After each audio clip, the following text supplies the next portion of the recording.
देश में कोरोना से हालात बेकाबू होते जा रहे हैं, जिस पर काबू पाने के लिए वैक्सीनेशन का काम भारत में जोरों शोरों पर है।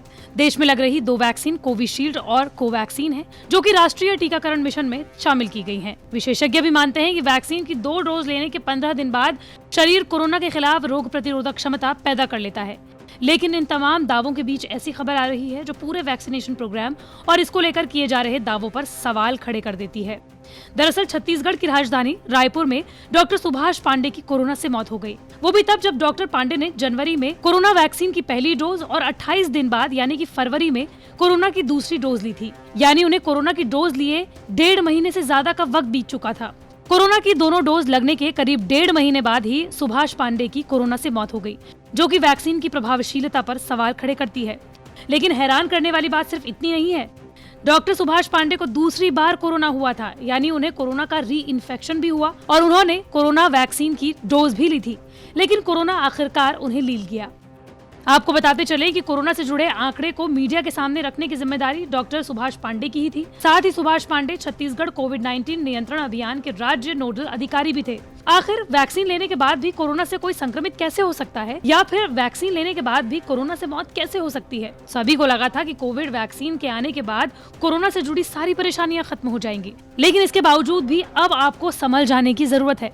एक्सपर्ट्स की माने तो टीका लगाने के बाद लोगों में एंटीबॉडी विकसित तो होगी, लेकिन कितने दिन प्रभावी रहेगी इसके बारे में अभी कुछ कहा नहीं जा सकता।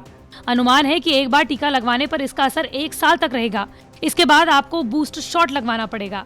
आपको बताते चलें कि वैक्सीन लगने के बाद एंटीबॉडी आपके शरीर में कब तक रहेगी, इसके बारे में कई देशों में अध्ययन अभी भी चल रहा है। कुछ मामले में वैक्सीन लगने के 4 महीने बाद भी एंटीबॉडीज मौजूद रहती हैं, तो कुछ मामलों में कुछ ही दिनों में खत्म हो जाती हैं।